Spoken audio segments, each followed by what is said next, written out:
All right, guys, so we're going to be covering the first week of February right now. On Monday, what we're going to be doing is a snatch balance. We haven't done this in a little bit of time. Something that I program very seldomly, but one of those accessory movements to get you better at a lot of the movements that we do. So overhead squats, snatching, all that kind of stuff. Key to this one, make sure that you actually have the mobility. The coach will make sure, obviously, that you're going to be in the right positions for this. So advanced intermediate are doing snatch balance.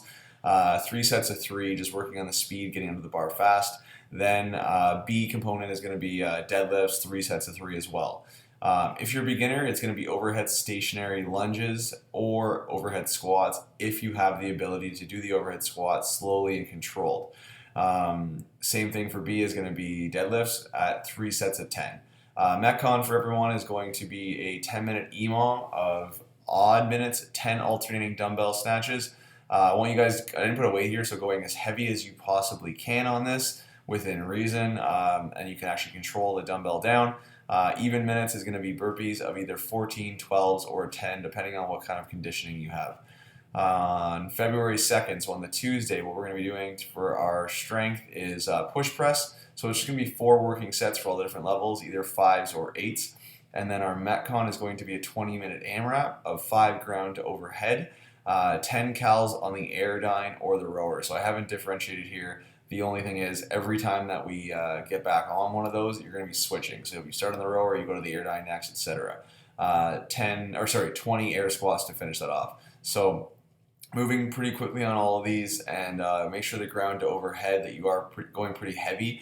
You want to either go prescribed or pretty heavy that you can't just string together 5 in a row towards the end there. So that's 5 ground overhead, meaning clean and jerk, clean and press, or snatch.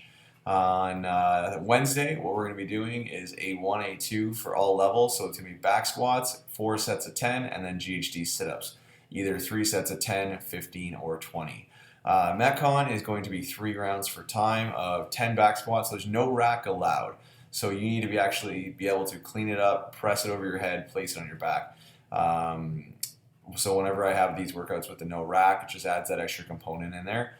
15 kettlebell swings, and then 75 double unders or 75 single unders, and I'm sure everyone's going to hate you for this, 8 burpees. So if you're not doing double unders, it's 75 single unders and 8 burpees. I just want the conditioning there. That's the whole thing. I don't want you guys skipping for days. We've been doing this in the past couple of weeks. When I've programmed the double unders, I've just doubled the amount, and we've done a lot of single unders, but I want you guys either practicing double unders because the open's coming up, or you're going to get that penalty of the 8 burpees. With the back squat weight as well, it's going to be making sure that you can actually go unbroken on round number 1. That's the key to this. So picking the weight appropriately. So you're just going to have to clean and jerk it up or whatever you're going to do to get on your back once, but I want you guys to be able to do it unbroken for the first round. On Thursday, it's bench press. Haven't done this in a little bit of time. And then A2 is going to be banded or weighted GHD setup, or GHD hip extension, sorry. So you can wrap the band around the bottom of the GHDs, or you can hold on to a plate, make those a little bit harder than usual. And if you can't do that, then just regular GHD hip extensions. Don't go crazy with that. Metcon for that day is going to be a 12-minute AMRAP of 6 push press, 9 hang power cleans, and then 12 pull-ups or jumping pull-ups. So there's no ring rows, none of that stuff. It's just either pull-ups or jumping pull-ups. You can use bands for that day. That's fine. On Friday, it's going to be thrusters followed by front squats, and then our Metcon is going to be death by thrusters. So the last time I did this was back in October. So it's 95-65 for prescribed weight. So always whenever we do death by, what it is 1 rep on minute 1, 2 reps minute 2, etc., etc. Now, making sure always when you're doing death by is that you don't finish on a round number or just 10. You can't just do 10. It's either 10 plus 1 or 10 plus 8, whatever. If you finish at 10, it means you just gave up. You should be able to at least fit that 1 extra rep in no matter how tired you are. On Saturday is we're going to work with those touch and go again. So we did the touch and go power cleans the previous Saturday, sorry.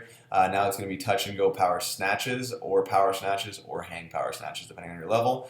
Metcon is a pretty good conditioning piece here. So what's going to happen is going to be 15 burpee box jumps. So you do a burpee, do your box jump. It's not box jump overs. It's just a burpee box jump.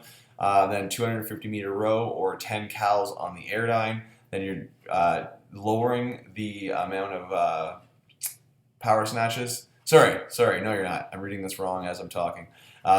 15 burpee box jumps, 250-meter row or 10 cals, 10 power snatches, and then you can see on the screen what's going to be happening here. The only thing that's changing is at the end, you have to go back to your burpee box jumps. Beginners are going to be doing hang power snatches and working on that technique there. That is it for this week. If you haven't signed up for the Open, make sure to get on that and get signed up, and we'll see you guys in the gym.